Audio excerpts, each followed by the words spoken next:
host Adam Modis from DNVR, and I'm joined by my esteemed colleague and co-host Matt Moore, senior NBA writer from the Action Network. All right, Matt, we're halfway through the week here. We thought we would sit here and you came up with this idea. I think it's a great one. We're 14 games into the season. I think we have a healthy enough chunk of the season to reset expectations a little bit. I think it'd be crazy to make wild proclamations about where, success, failure, this or that. But I do feel like we can more realistically say what we expect out of this team. So that's what we're going to do today.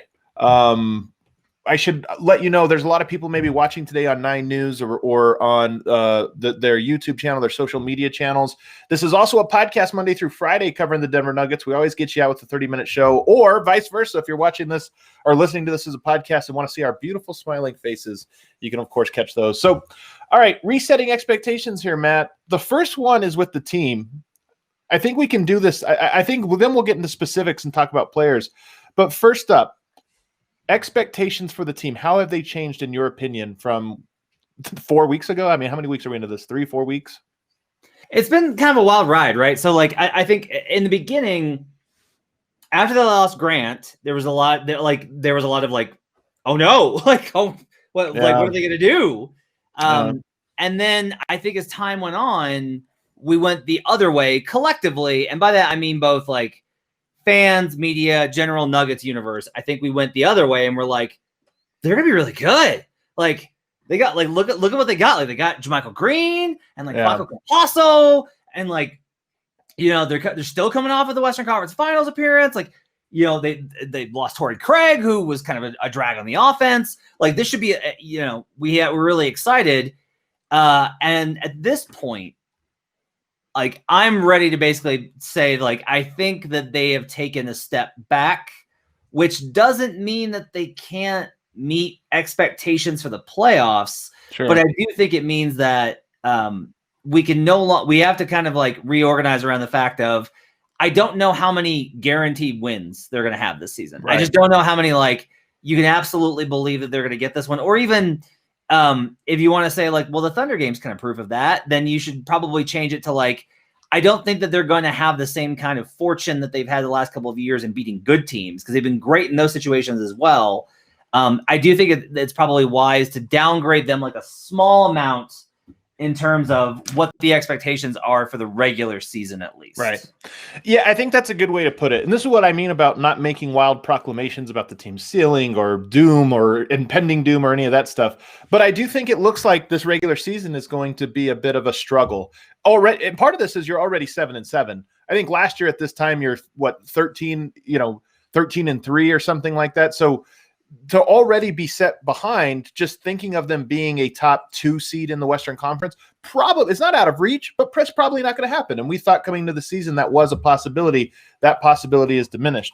But I do think that the next 14 games will tell us a lot more about this team's ability to sort of reach those heights that maybe by the playoffs.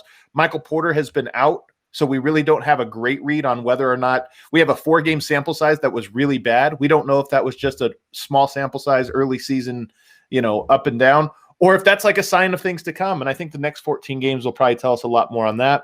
But I do just think when you look at when we were so optimistic coming into the season for the Nuggets, one of the main reasons we looked at all of the different pivot points, Michael Porter Jr., Gary Harris's confidence in shooting, Will Barton's health. All 3 of those things have broken poorly so far, and I think that's a big reason why expectations should probably be diminished a little bit. I also think that there's, to a certain degree, I'm curious to get your thoughts on this. So, you were very high on this team's going to be interesting, and it's going to be a lot of fun. And I think it's fun. I think here's a good example of this. Last season, the best offense in the league was the Dallas Mavericks with 115.9 offensive rating. Okay. Yeah. That was the best in NBA history. Do you know what Denver's is right now? 116? 115.3. So they're almost right there.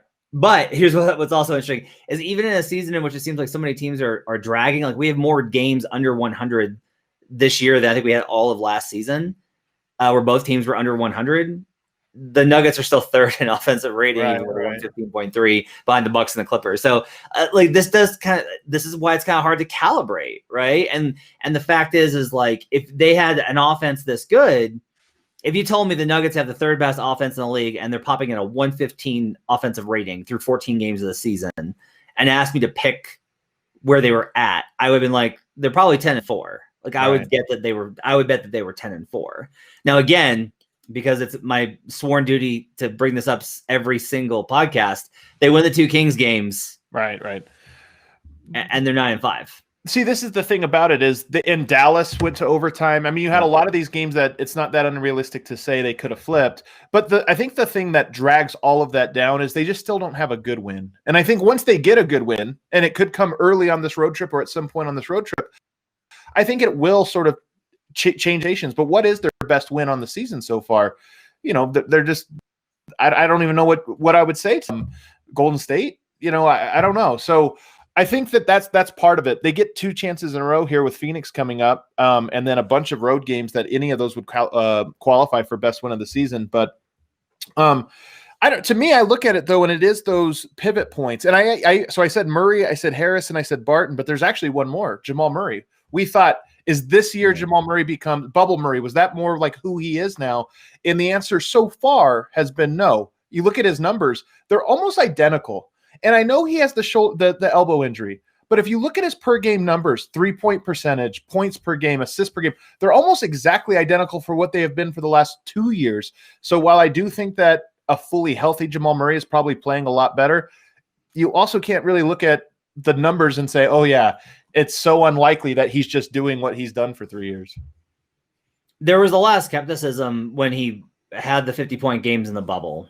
There's a lot of skepticism that this is who Murray is. There was a lot of like, okay, that was good, but let's see it, which is crazy because I'm also like, nobody's ever done this. Like, nobody's dropped 2 50-point games in a series. Like, come on, guys. Like, let's, like the man deserves a lot of credit. So I think at the same point, though, it has to be frustrating, I think, for Jamal that he's hurt and can't be the player that he wants to be. I do wonder, though, if on some level he is a 16-game player and not an 82-game player. And I don't know what that difference is. I don't know how to really characterize that because I also am really curious. There are a lot of things we don't know as we try and recalibrate expectations. There's a lot of things we don't know about the Nuggets in terms of, okay, so they used to be this really last 2 seasons, they were a team that would screw around versus bad teams, especially at home, and then show up big for national TV games. Right. And that actually extends a little back further, even before they were really good. Like they would beat the Warriors, when they were the young and up and coming team in 16-17, and get a big win versus, whoever, like the Cavs or whoever. And then they would follow it up with like a disappointing loss to whoever. This season, what we basically have is they beat the Knicks, they beat the Sixers without half their team, which was basically a bottom dweller. They beat the Thunder, right? They beat the Wolves twice. They've actually taken care of business versus every bad team except the Kings, but they don't have any of the wins versus the good teams. They haven't. I don't think that they haven't shown up, and Malone would agree on this. Like Malone's maybe the most concerning thing and the reason to manage expectations is that Malone has really liked the effort the last 3 or 4 games. Yeah. He's been like, they played hard. I thought the effort was there. Like he's satisfied with that. And the fact that hasn't translated consistently to wins, I think is a little worrisome. Yeah. The bench is also a big question mark for the Nuggets. I know we're going to talk about them as a whole. Do you feel like because the whole team hasn't been together, and especially because Michael Porter has been out, do you feel like we need to give this a few more games? Or how quickly do you feel like we can say, okay, now we can assess the Michael Porter component of this? It's a good question. I feel like we need to take a break before we talk about Porter, just because I feel like it's like such a big conversation. Okay. In terms of he's just still a mystery to me. That's the hard part. That's why I kind of brought it up first, is because these other guys I feel like I have a better handle on. But let's go ahead and start the combo then. Let's go ahead and get into it because it is big enough and important enough. I am trying to temper my reactions because I have been I am very much a product of the Twitter age, right? In part as an analyst, I think I'm tempered by it. And so when I see like, oh man, they really need Michael Porter Jr. back, my reaction is like, they're giving up 118 points per 100 possessions in these losses. Right, Do you right. really think that's going to be is that going to be the fix for everything? You think that you get Michael Porter Jr. back and you're going to score 124 points per 100 possessions? Like, what are you thinking here? But at the same time, there are various pieces where I go, in the brief period, there looked like there was chemistry between JaMychal Green and Michael Porter. So if there's chemistry between Monte Morris and JaMychal Green, and there's chemistry between Facu Campazzo and Nikola Jokic, and the lineups with the bench unit and Jokic have been great, and the lineups with Michael Porter and the bench units were showing promise, if we get to see all of that together, maybe that's going to make things click. Yeah. Like that might just make things click. Because honestly, a lot of it is PJ Dozier has played so well defensively this season, and JaMychal Green has played so well defensively this season, that if you put those two and you add Porter's offense, you probably have insulation against the nights where the bench can't score. Yeah. And that shifts a couple of quarters, that tilts a couple of lineups. It adds a new dimension to a lot of these things. I've been wondering if you go through that Utah game, nobody could score. I mean, literally nobody outside of Murray or Jokic was knocking down shots. Those are the night. I wonder if, and there's been a couple of those. Even this last Oklahoma City game, the way it started out was a brick fest in the first quarter and a half. And then Denver finally got the rhythm. But I do wonder if just having so many games now like that, if it makes it a little bit more palatable for some of the Nuggets players to say, you know what, the kid has flaws, but he's going to make open shots. He's going to make not open shots, and that's a huge, huge value. Let's take our break, though. It is time for a break. On the other side, we'll talk more about the player. Michael Porter's still like purely theoretical to me, and I'm excited that starting here very, very quickly, he's going to start to be a real tangible player for the Nuggets. But on the other side, we're going to talk about Jokic. We're going to talk about Murray and recalibrating expectations, both positive and negative. But first, I want to tell you about RockAuto.com. One reason to repair and maintain your cars is to save money that you can then use for other important things like mortgage or food. Why would you choose to spend 30%, 50%, or 100% more for the exact same auto parts as chain stores or a new car dealership? And they give us an example here. I love this. You know what I'm talking about here, Matt. A Delphi FG 1456 fuel pump assembly for your 2050 Honda Odyssey. I know you've looked for those in the past. At a retail store, $353.99, rockauto.com, $216.79. That's right. Chain stores have different price tiers for professional mechanics and do-it-yourselfers, but rockauto.com prices are the same for everybody, and they're reliably low. You guys know that I like family businesses. That's what rockauto.com is. They're serving auto parts customers online for 20 years. So go to rockauto.com to shop for auto and body parts from hundreds of manufacturers. And then make sure when you go, write Locked On in there, how did you hear about us box, so that they know that we sent you. Amazing selection, reliably low prices, all the parts your car will need, rockauto.com.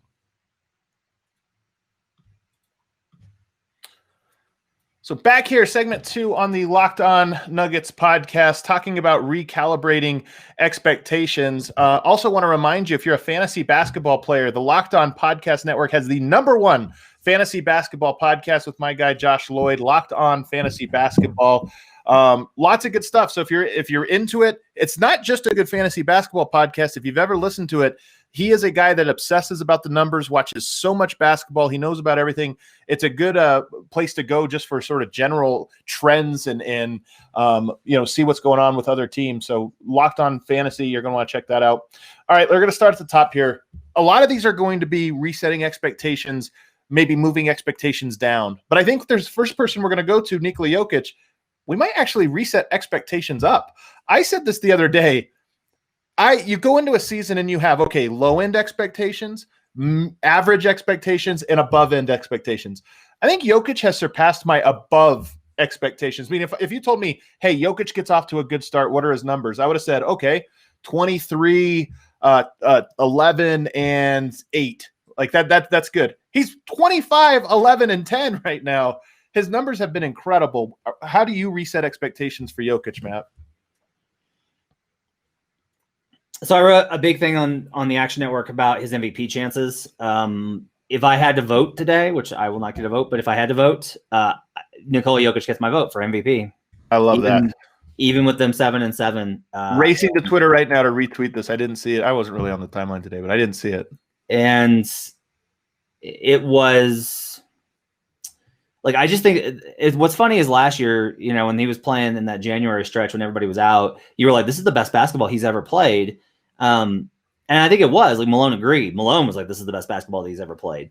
This is so far better. Like, this is just so the biggest thing for me is there's been 2 big jumps and they're related. I don't know why. It may have just been like natural progression of him as a person, natural maturity, but he has come into camp. He came into camp and is coming into the season as a more professional player. Like, his approach from day one has been, I am here. I am focused. I'm ready to go. We're going to win games. Like, we're going to dominate. I'm not letting anybody off the hook. It doesn't matter if I want to be here or not. Like, we're doing this. Like, we're doing this. And then, knock on wood, to your point, I said this the other day. Not only has he not had a bad game yet, like he's had better games and worse games, but he hasn't had a bad game. I don't think he's had a bad half where it's looked disinterested. And we know that Jokic sometimes does go through, we call them emotional funks. 0 emotional funks, not even for a little bit. He has been locked in pretty much the entire season. And subsequently, his control over the game is just at the highest level. Like, the guys that control the game the way that he does are like short list. LeBron, Luka, Dame. Not Jokic ahead of him. Jokic is ahead of him. Oh, yeah, I think he's ahead of him. I'm just talking about the level of control over the game. Okay. Kevin Durant, like, just absolutely like dictating terms, you know, and like, I just think that look, clearly, I think Jokic is having more seasons than a lot of the guys that would be on that list. Like Jokic has been much better. Here's what's funny is Joel Embiid is having an incredible season. Like, Joel Embiid's having an amazing season. Jokic has been plainly better than him still. Right. Like, just plainly better. There is part of me that gets annoyed, because I always get annoyed at these things, that there's so little conversation about him and what he's doing, where there are cities that if he was doing this in, there would be like the jump would be featuring it every single day. Every single day. Every single day. Yeah. And so, like, I do think that there's a reason for small market energy resistance here to be to be mad about how this team is being looked at. Now, I get it. They're under 500. So it's like, it's not translating to wins. I think that's important. But when you also look at, I would agree with that if it weren't for the fact that, like, the Nuggets are destroying teams when he's on the floor. Right. Like, they're just vanquishing everybody. Anybody that watches the game realizes the losses are not on him. Like, it's very clear why he's played 40 minutes several times this season and this or that. But we're talking about resetting expectations, and we're 14 games into new Jokic. Now I wonder, is this what you expect from him every night? Because a couple of things, we talk about comfort. I think the biggest difference is he looks so comfortable out on the court. Like, he used to do some of these things, but it's like, okay, Jokic is really pressing. 30 points. It doesn't look like he's even trying to score 30. He's just doing it now so comfortably.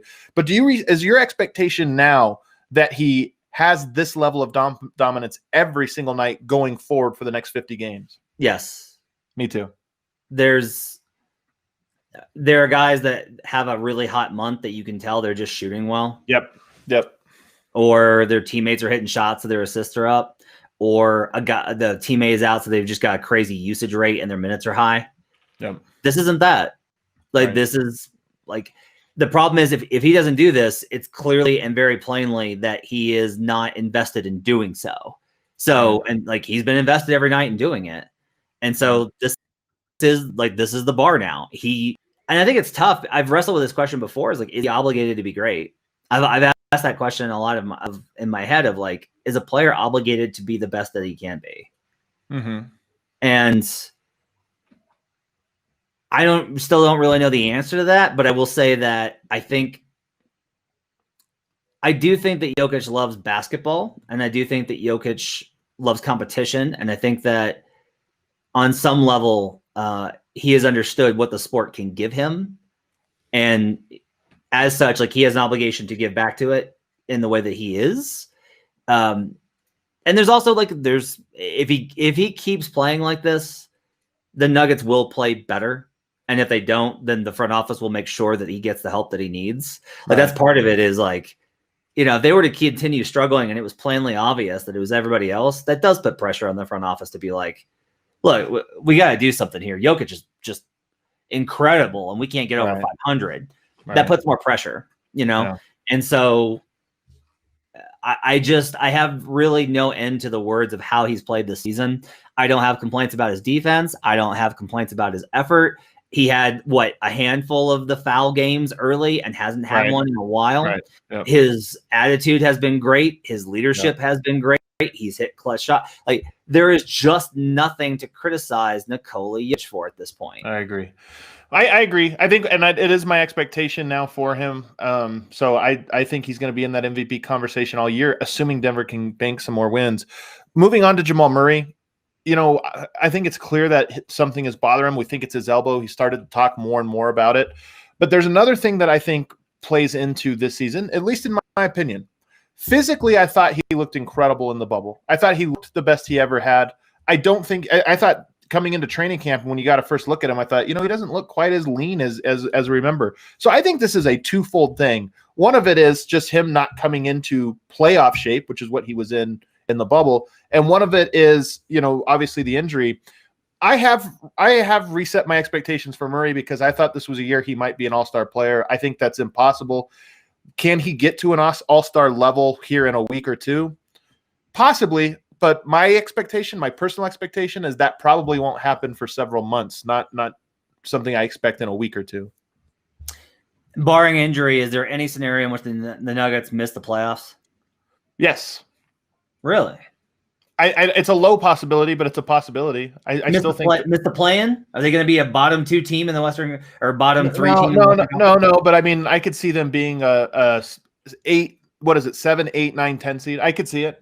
Again, I'm not a prediction, but that's fine. But this is kind of my thing is if this is just going to be who Murray is, whether it's by his fault or not, and he's frustrated. You could tell he talked about like it was tough coming in because he basically just needed to rest. Like there was no ramp up. This is part of the problem for the guys that played late is they were so banged up they had to immediately rest for 2 months, and then suddenly it's hey, by the way, we're playing. Get back to camp.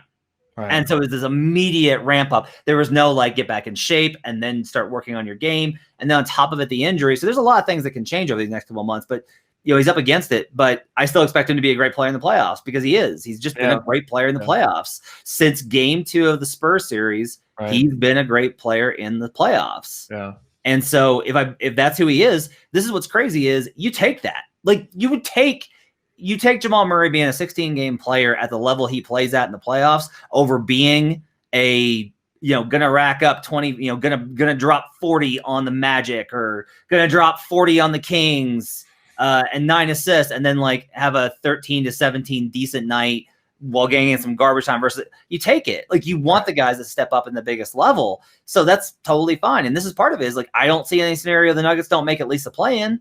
Right. And so if they make the play-in, I still expect them to win because they're made for those moments, even with this roster and all the problems with it. And I think that there's still a lot of room for it, but I do think I expect them, like I still expect them to be dangerous when the playoffs roll around. I expect part of me, you talk about team expectations, going back to that, part of what I'm expecting at this moment in time, and this can change, there's a lot of season left, but part of what I'm expecting now is for them to be the under the radar team that after they knock off a team in the first round, everyone's like, they're doing it again. I can see it even throughout the course of the season. I mean, narratives get set so early in the year. The narrative on the Nuggets is already that they're not one of the teams to be talking about. So moving on to the next player, though, we were talking about Michael Porter. I want to go to Will Barton. He's an interesting one. We were worried about my expectation coming into the season was I think he's not going to play because he's so hurt. Once it was, oh no, he's going to play and he's going to right from day one, then you reset things. But I think it's clear he's not 100%. Just by you look at his numbers at the rim, it's obviously not in line with who he has been for his career, the way he's not finishing at the rim. Should we reset expectations for him based on just where he's at health-wise? No. Really? So I just think that on some level, this is simply about like, this is like the brutal part of the league. in terms of, there are a lot of guys that couldn't get healthy. Yeah. But it wound up being availability is a skill. Yeah. And I want good things for Will Barton. I want him to play well, and I have loved covering him, and I've really appreciated his effort and what he's brought to the team emotionally and in games. He's underrated. His good games were underrated by Nuggets fans. His bad games were overstated by Nuggets fans. But at the same time, this is the team. The team has big goals, and that means there's a little bit of cold-bloodedness that has to be kind of factored into it. So if he's not able to get you there because he's not physically there, I don't know if you can wait. I just don't know if you can wait for him to get to be the guy that he can be, because you don't know. Some guys never really get they just get banged up over time. Right. The other thing I would say is, you talked about the stuff at the rim. There are two kinds of shots I've seen him miss at the rim. One's where it's it just lips off of the front. He hits the glass and it just slides off of the front of the rim. And those are ones where I'm that's patience and that's control. And that's getting just some things to bounce your way. But the other one is there are times when he clearly goes up against guys and expects to get elevation over them and can't. He can't. And that's when he misses badly off of the backboard. And those are tough.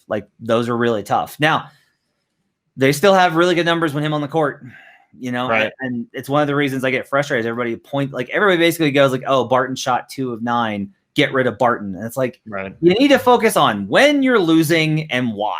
So true. This is what's crazy about the Nuggets starting lineup is I feel like 1.5 guys is playing well and they're on offense and their offense is incredible. Yeah, and and the idea there is if you put in the players that are playing well on the bench, if you started Monte Morris and JaMychal Green, how good would they be? And my counter to that is maybe really good, maybe, but also how bad is your bench then? Really bad, yeah. If you put all the bad players on the bench, that's the guys that are struggling on the bench, and that's also that's not how the league works in terms of you don't take guys don't lose their starting spots because they're having a bad stretch of games. That's just not how it operates unless they're not proven. Once they're proven, they've earned those spots and earned a little bit of security. My expectation for Barton is pretty far below what it was coming into the season. If you would have told me he was healthy and going to play, and I don't blame him for it. I think it's the injury. I just don't know that he is going to be healthy enough for me to say, oh yeah, Will Barton, that's a guy that they can count on the way that they counted on last January when he was playing the best basketball of his career. So I do want to say though, we get wrapped up in this. I remember last season Barton started awesome. He was so good those first 2 months, got hurt, came back, wasn't good. Then it was better right before the bubble, and then before the shutdown, and then the bubble happened. This is the thing is players have just over the course of these 6 months that the seasons take. I always thought about how many teams, how many seasons, or how many teams are through the season. Mm-hmm. The players are the same. They'll have good months and bad. They'll just have good stretches and bad stretches. James Harden had a stretch last year in January. He was just playing. He couldn't shoot. He just couldn't. James Harden couldn't make shots. And that happens. And I'm not saying, I know that we've got a long track record with Will, but I also think that if this is the low point, they're still going to wind up being pretty good with Will Barton. Yeah. All right, let's take a break. On the other side of this one, we have to go lightning round because we got to get through Gary Harris. We got to get through Paul Millsap. We got to get through the bench. And then you had a couple others you wanted to do. So we'll take a break and we'll get to those on the other side.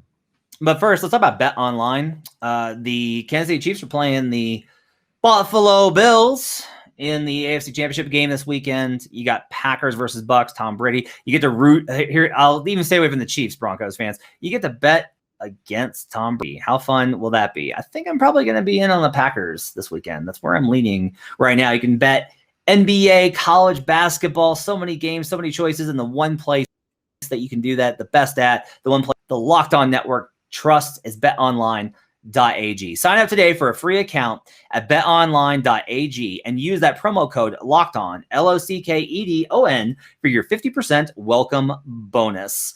Mahomes supposedly cleared protocol and practiced on Wednesday. They haven't officially announced it. Of course he did. may have gone in, went ahead and gone in on the Chiefs. Don't know why I'm laughing. Don't know why I'm laughing at this. Actually, he suffered a very serious, scary injury. Adam, I don't appreciate this. Don't sit on the sidelines anymore. Get in on the action, and don't forget to use that promo code Locked On when you bet on the Chiefs to win the Super Bowl to receive a 50% welcome bonus with your first deposit. Bet online, your online sportsbook experts. We will be right back on Locked On Nuggets.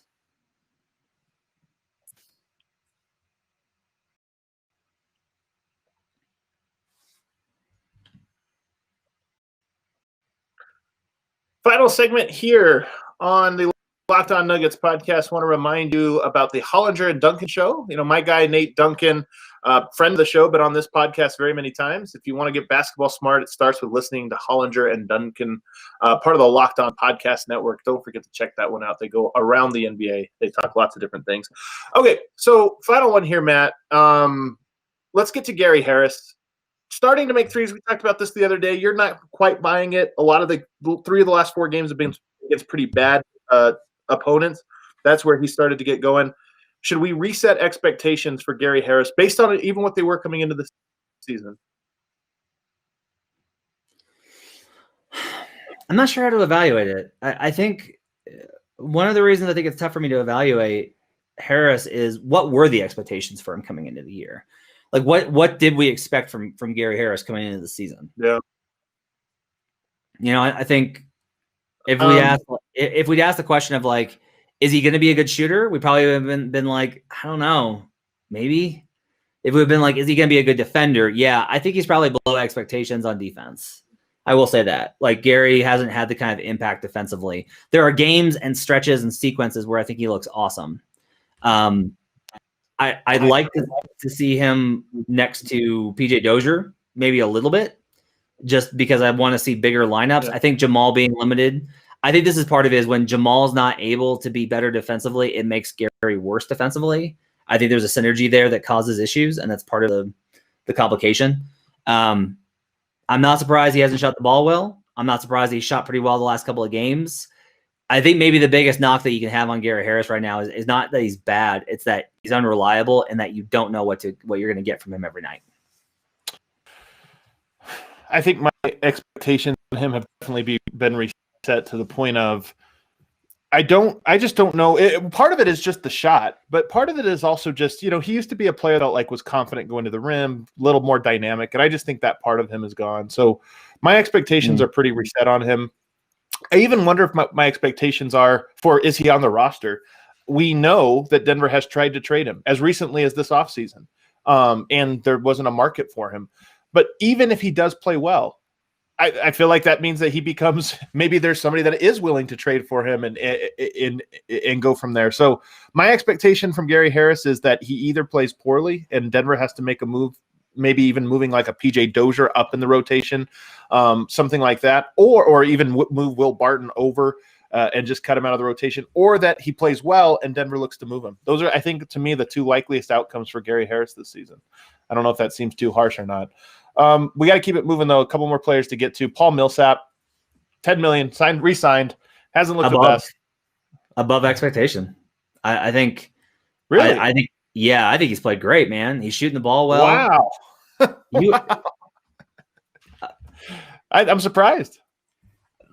It's not just Jokic, which is why the offense is 115.7, Adam. There are other players that have to score the points for him to get all those assists. He can't just be like, he's not assisting to himself. Yeah. It'd be pretty cool if he could. What you think? You think he's getting on like the one where he faked the ball to Harris? He's just doing that and passing to himself, and that's how I'm scoring. I mean, look, I let me look at the numbers. Maybe I'm wrong on this. No, he's shooting 43% from the 3-point line. I mean, that's the big thing. Yeah, like that's been really good. Like, yeah. You know, I mean, he also like look, he's making, you know, he's shooting 3.3 a game, 1.4. Like those are valuable threes that Denver needs. 3-pointers, those are important, right? Like they need those 3-pointers. It is telling, by the way, that Michael Porter Jr. still leads the team in made threes per game, despite how long he's been out, and not totals, but per game. I just think it's funny that he's able to consistently hit there. And Murray's at third, even though he's only shooting 34.5. But like, look, Millsap, more and more, I guess maybe my expectations were lower for him. I knew he was going to be he was matchup vulnerable last year.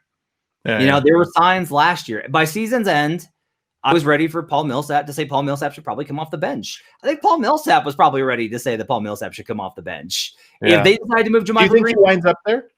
Yeah, I do. I think JaMychal's played. I think JaMychal's played so well. I think all it's going to really take is like one injury. Paul will have to take off sometime. Like his knee will just act up.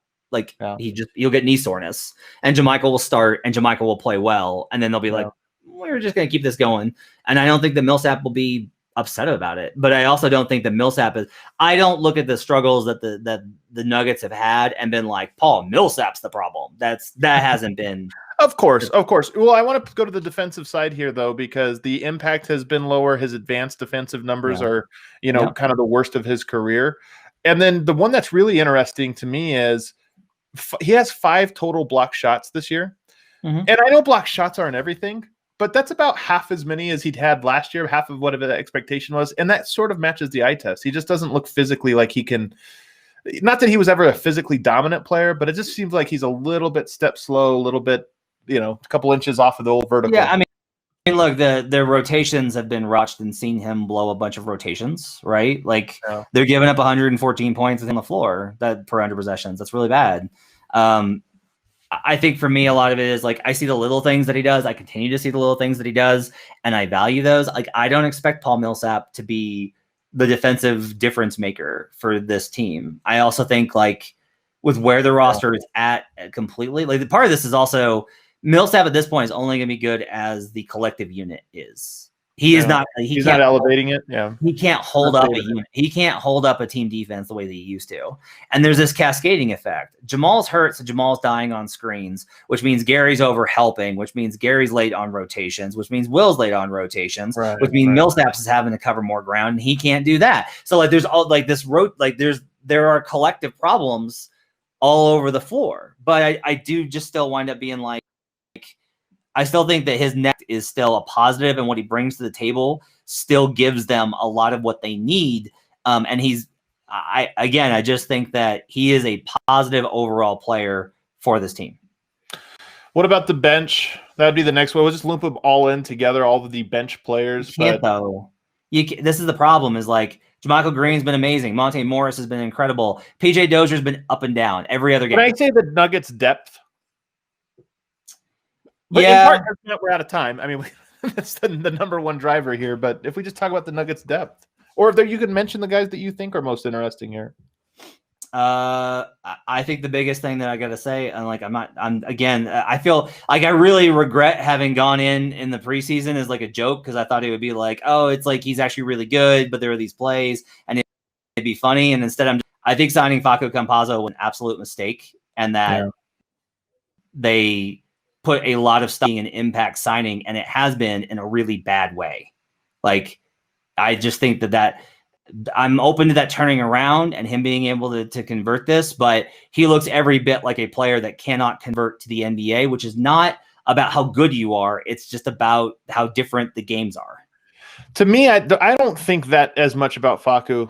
What I do think about him, though, is just that I like Monte better. I like PJ Dozier better. I like, obviously Jamal Murray better. I even like Will Barton better. So the Nuggets have guys that I just like over him. And I don't like him with all of those guys together, which is what they've been doing, playing all those. So to me, it's more about the fit of Facu than anything else. But sadly, I'm not sure that he's a player that you could involve in a trade. I don't know that he's a guy that teams are like saying, we'll give a shot at old Facu. So that, to me, I think my expectation for him specifically is lowered. My expectation for JaMychal Green may be a little bit higher, especially, and this is actually what it is. Would my expectation be higher on his play alone, JaMychal Green?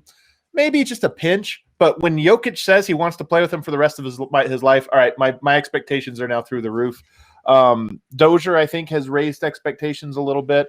Monte Morris has even raised expectations a little bit. But collectively, as the unit, still a lot of work to be done. That's what's weird is there's a lot of guys on the bench that you're like, he's played well. And then you look at the overall numbers and you're like, if Jokic is not on the floor, the team is absolute garbage.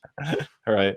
And that's the starters too, though. Like this honestly is like a lot of it is, like a lot, and it's kind of like Dallas too. This is the similarity between Luka and Jokic is those teams. You know, if you take Luka off of the Mavericks, you're just like, oh no. Right. And if you take Jokic off of the Nuggets, you're kind of with Murray playing the way that he is. You're like, oh no.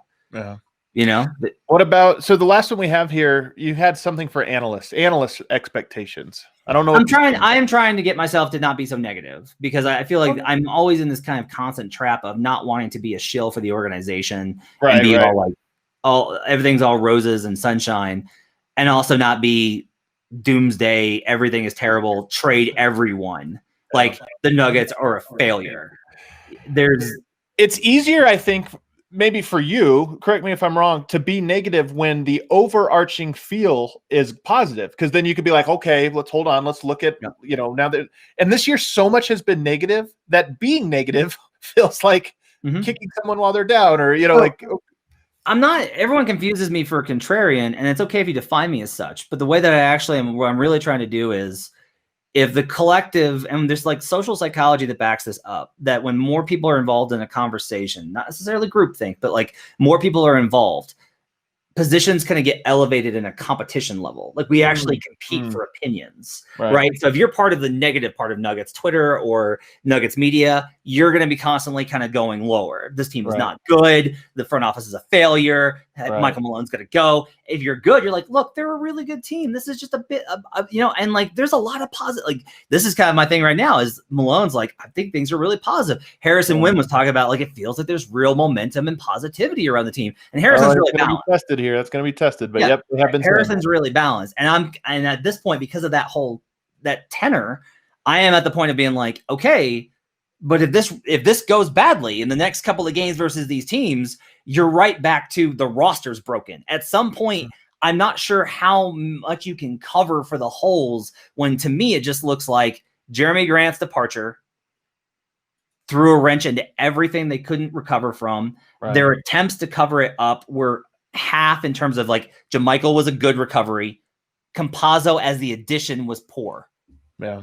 And that to me is like where they're at right now is like the roster does need work. I do think the roster is missing something, and I don't think it's MPJ. Right. I mean, I do think MPJ hopefully elevates their ceiling and this or that, but you're right that I don't think he's the fix to what some of their biggest problems are. I do think for analysts, one other thing to sort of reset expectations on is that this season, you always knew coming in the season was going to be a little weird and there was going to be these little blips. I think it's weirder than we anticipated and a little bit more. And I think that the highs and lows are going to feel like larger swings than what they actually are. And we're already seeing this. I mean, you know, teams like the Hawks were the best team in the NBA. Are they the surprise team now? It's just like, oh, they're good, not great team. You know, the Warriors, worst team we've ever seen. Now it looks like, no, they're a good, not great team. Like there's a bunch of teams that have just looked like, oh my gosh, they're a top 4 team. And oh my gosh, they're a bottom 4 team at different points. And I don't think that's going to stabilize as much as in most years. I think the Nuggets probably have a stretch this season where they look like, oh, that's what we expected. And they might have another stretch where they look like they kind of had over the first 2 weeks of the season. So I think that's one thing for analysts to kind of reset expectations on. The last thing I would say is always keep in mind, this is not the time you want to be playing your best basketball. That's true. This is the furthest from the time that you want to be playing your best basketball. It's not even really before the playoffs start. That's not it. Momentum isn't really all that much of a factor.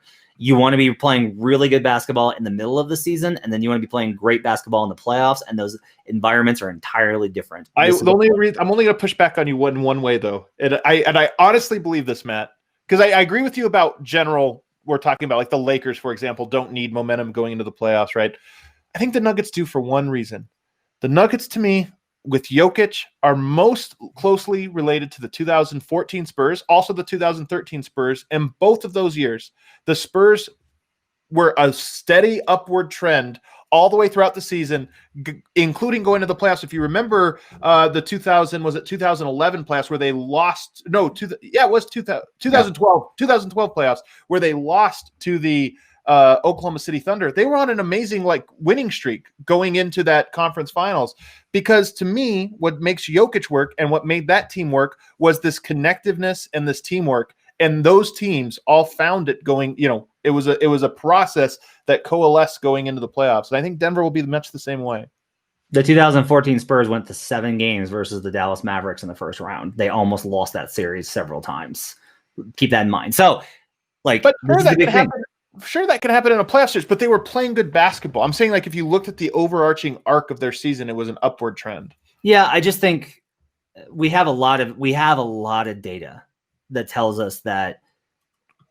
And I know that you're talking about playing well, not the wins. I get that. I can understand that. Maybe that's a differential the data can't accommodate, but there's a lot of numbers that basically say that, like, if you're on or you've like played great basketball over the last 2 months of the season or whatever, it just doesn't translate. It just doesn't. And I'm more of that mindset than ever because of how different the playoffs and regular season have become. I think that 5-10 years ago, 2014, I think the playoffs and the regular season were different, but were shades of the same game. I'm at the point now where I feel like the regular season is an entirely different sport from the playoffs, and the gap has never been wider, and that's a real problem for another time to talk about. Yeah. All right. Well, that does it for today's episode, guys. We're looking forward to back-to-back games against the Phoenix Suns, which I feel like are a huge testing of the mettle. We do have media availability tomorrow with the Denver Nuggets. Looking forward to hearing what Michael Malone has to say, including, we hope, talking about the return of Michael Porter. He still has not confirmed. Do you think tomorrow he's going to confirm the return of Michael Porter? No, he's not going to confirm it until he's in the game. He's not going to confirm it until he starts. That would be so, like, if with an injury, I understand it. With like a health and safety protocol, I think it would be absurd not to come out and be like, he's back. He's here with us. You don't think so? No, what they'll do is they just won't list him out on the report. Okay. No, there you go. Well, hopefully, I'm going to, we'll make a little friendly bet here, Matt. I think Michael Malone is going to reveal his availability tomorrow. I'll parlay this for 2-1 that he won't reveal it and he'll start. I love it. So I guess this bet alone is reason enough to tune into tomorrow's episode. Thanks so much for tuning in, everybody. We'll see you next time.